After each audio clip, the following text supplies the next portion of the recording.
Hey, Brandon, is there a noticeable difference in what you see in the clubhouse and with the players, besides the music playing now after games, after a 3-game winning streak compared to what you went through before that? Is there a noticeable difference?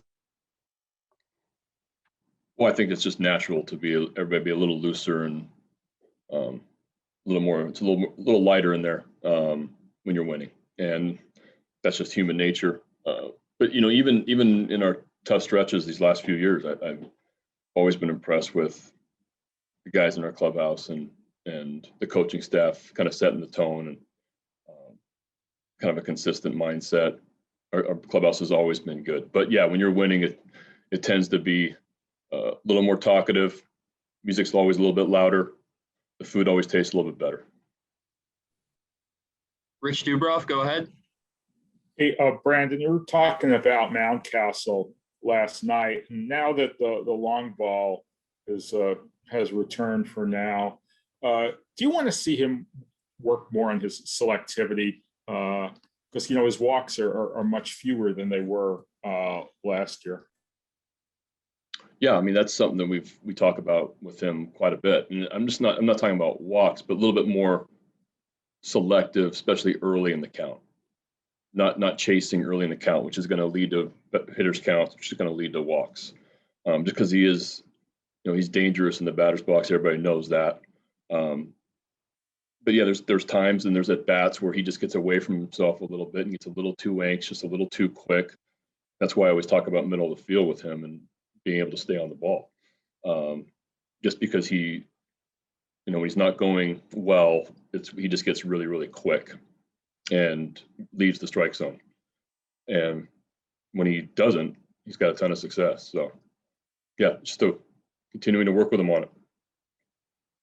Nathan Ruiz, go ahead.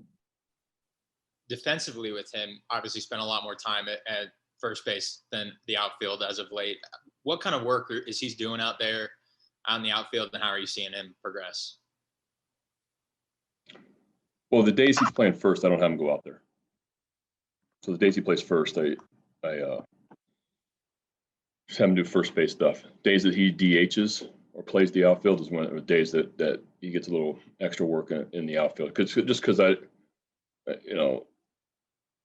don't want to overwork guys, honestly, and you still have a game to play usually at 7, and performance is important, and I want him to concentrate on where he's playing defensively that for that game. So a day like today, where he is DHing, he's going to take a few reps in the outfield.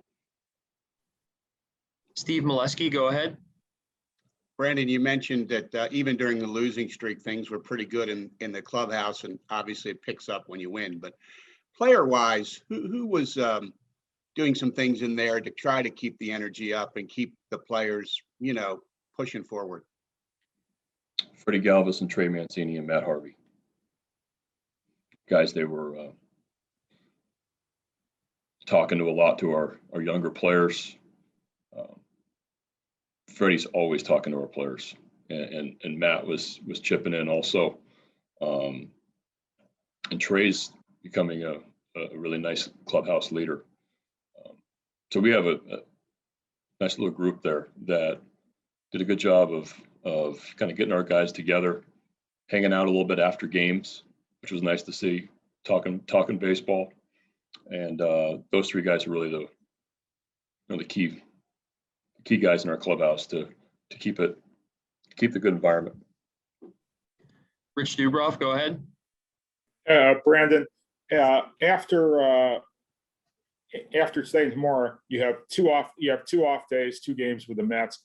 When you come out of that, you have a very long stretch of games in a row, maybe the longest this season. Are you thinking about using 6 starters during that long stretch? Not yet. Trying to get through this short stretch first. We kind of have this. Well, we kind of have the similar schedule that we had before the long. This is kind of weird with the 3 off days and then the 3+ weeks in a row. So I feel like it's the second time this has happened to us. But yeah, no, I'm not looking that far ahead right now. Rob Long, go ahead. Yeah, Brandon, based on something you said a little bit earlier, like you normally play at 7 o'clock, how much different is your the routine for you for a 4 o'clock game? What do you guys do? You eliminate some things, or you go through the same type of pregame routine? No, we shorten our pregame up a little bit following a night game. So we shorten it up a little bit. We have like I have a few guys that are not going to take batting practice. We cut the defense down a little bit. So yeah, and it's warm out there too, coming off a night game. So yeah, we just shorten things up a little bit. I like the 4 o'clock Saturday though. It's kind of nice. Nathan Ruiz, go ahead. You mentioned the energy Freddie brings. What do you like about him in the cleanup spot? Well, it's not the ideal spot for him in the batting order, but it's where we are lineup wise right now, and it's to get for me the best 4 or 5 matchups against the starter at the top of the order, in some way. Dan Connolly, go ahead. Brandon, this is kind of an odd question maybe, but when you have John Means pitching the next day, does that change how you look at your bullpen on that day, or the day before, like how you would deal with Aiken or whomever, knowing that Means is ready? Yeah, more so this year because he's gone deeper into games. So yeah,